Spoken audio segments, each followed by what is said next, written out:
Want to build a clean Apple-style setting screen in SwiftUI? In this quick tutorial, I will show you exactly how, step by step.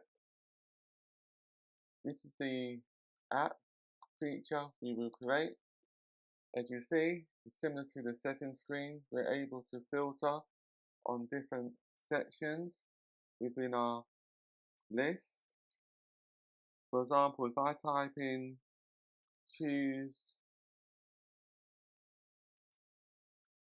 the app icon, you can see that it filters to choose the app icon, or app theme.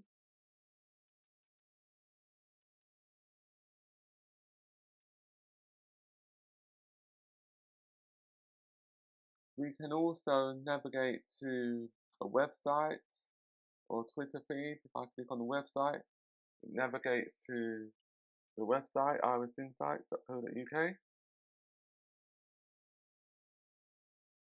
And it also includes an about the application section.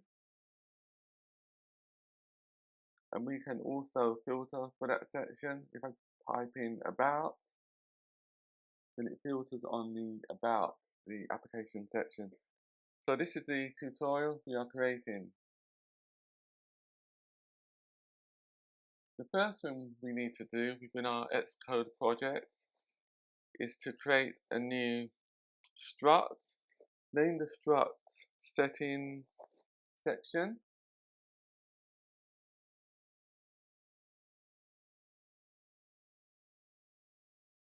This will be a Swift file.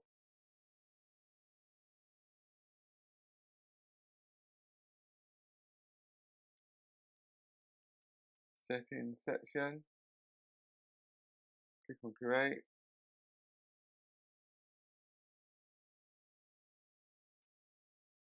And then type the following: struct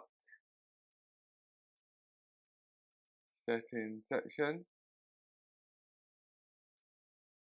And the purpose of the settings section struct is to contain each of the sections for our list.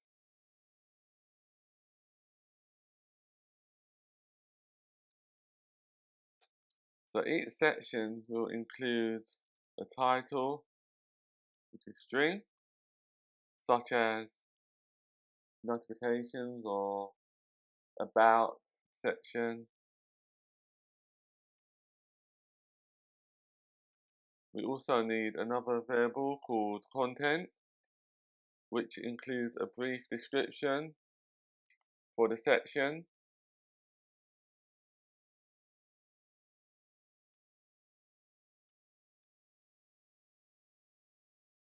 We also need to create another variable, which is var view anyView. Since we are using anyView, we need to import SwiftUI. The purpose of line 17 is the SwiftUI view will be displayed for this section. So it acts as a generic view. So it will be wrapped within any view to allow a type erasure.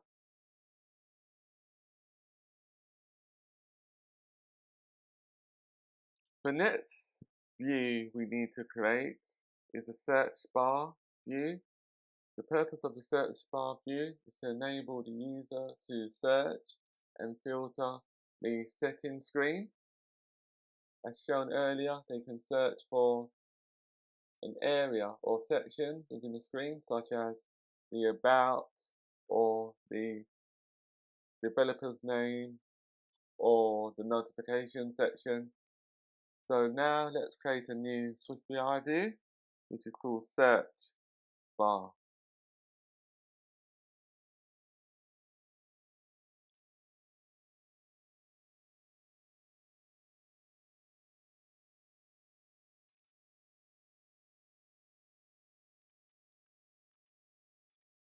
Search bar.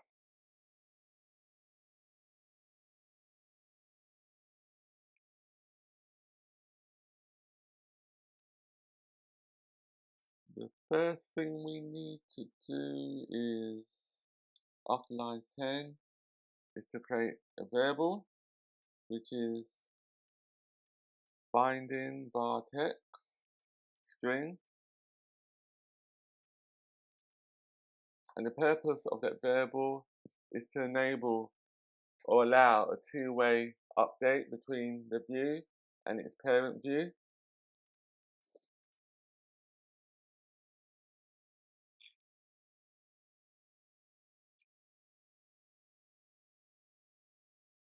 On lines 15, we need to include a text field.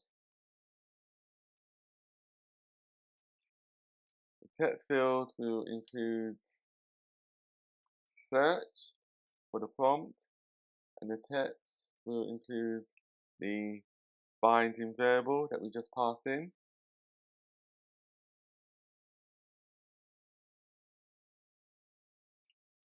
And the text variable is similar to the value that the user wants to search on.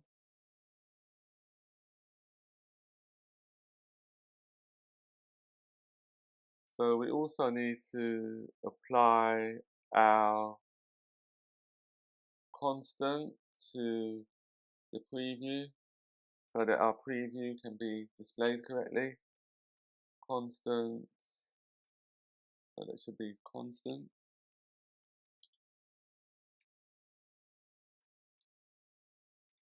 Website. So the user is passing in the value website to the settings view to enable the settings view to be filtered and searched on by that value.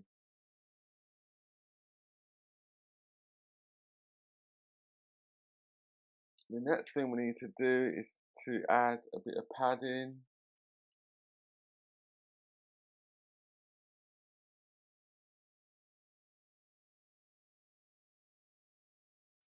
And then add some horizontal padding as well. The first one was vertical padding, now we're just adding horizontal.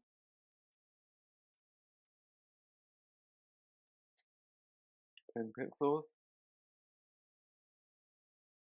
And then we will just add a background color.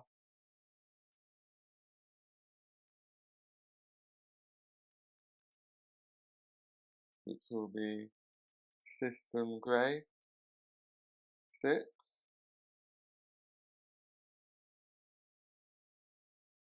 And which is also the iOS system color.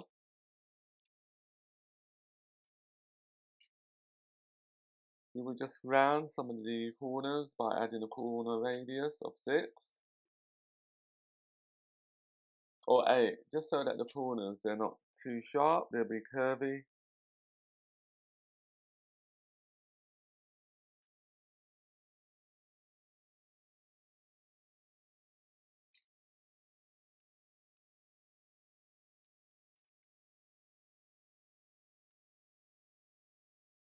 Next thing we need to do is to create an overlay.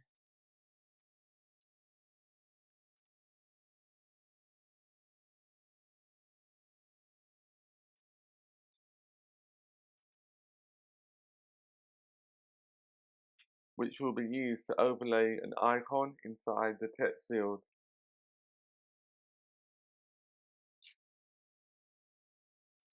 Then we add a H stack.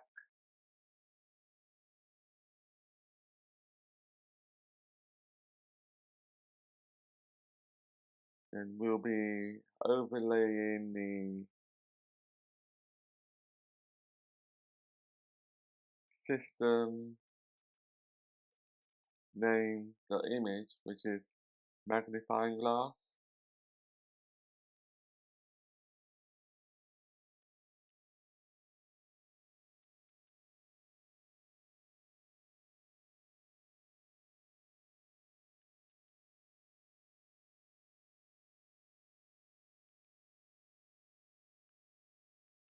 Foreground color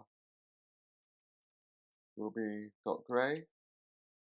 I just spelled it incorrectly. It should be foreground.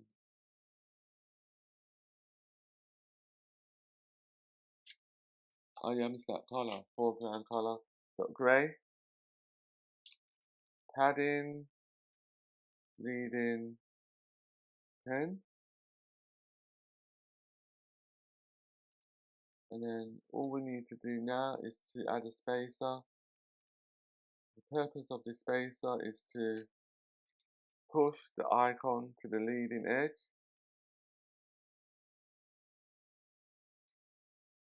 Let's see if it's displayable in the preview, because these previews are so slow.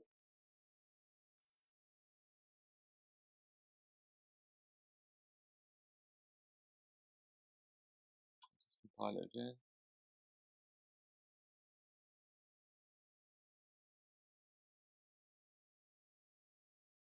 Replace.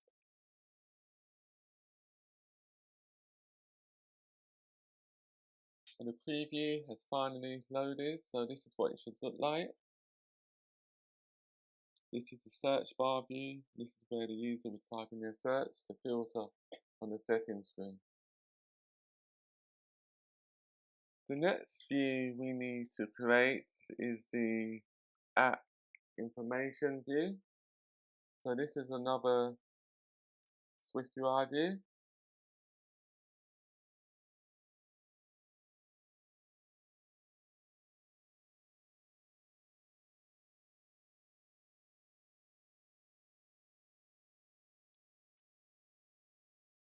We just call this view app information view.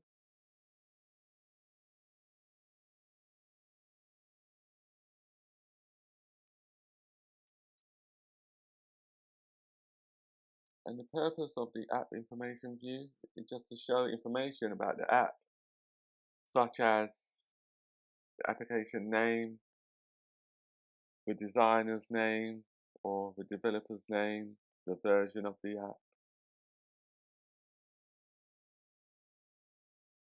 But really, this should be coming from an API so that the information can be updated.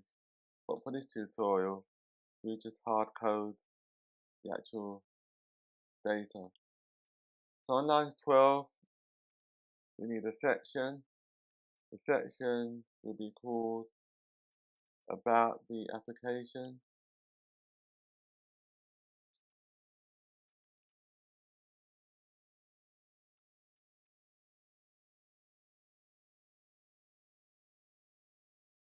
We need a HTAG that includes the application,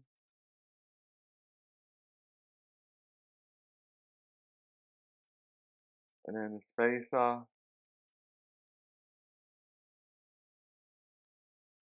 and then an app name. Just call it like to do. Call it anything really. That's the application name.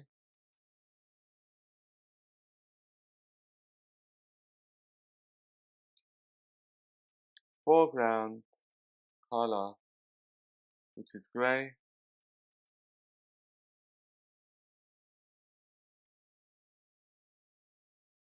And then to duplicate the other sections, we can just copy and paste between lines 14 and 19.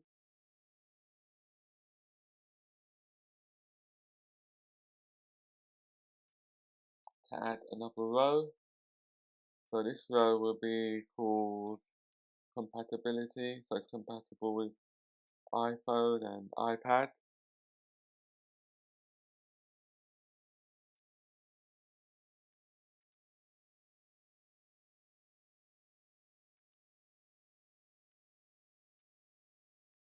iPhone, iPad.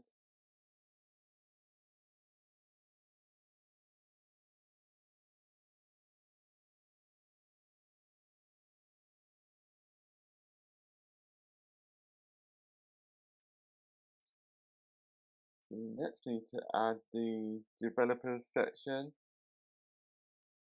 That includes the name of the developer or the company that created the application.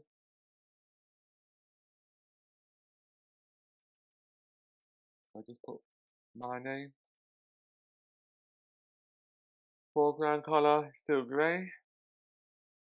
We need similar row, which is another haystack for the designer. As you can see, the preview has now been displayed, but look how long that took. It took a long time. Designer.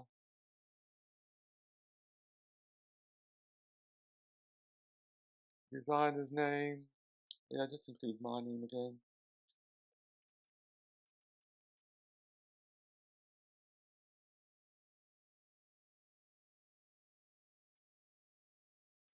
And then for our final row, we just need the application version.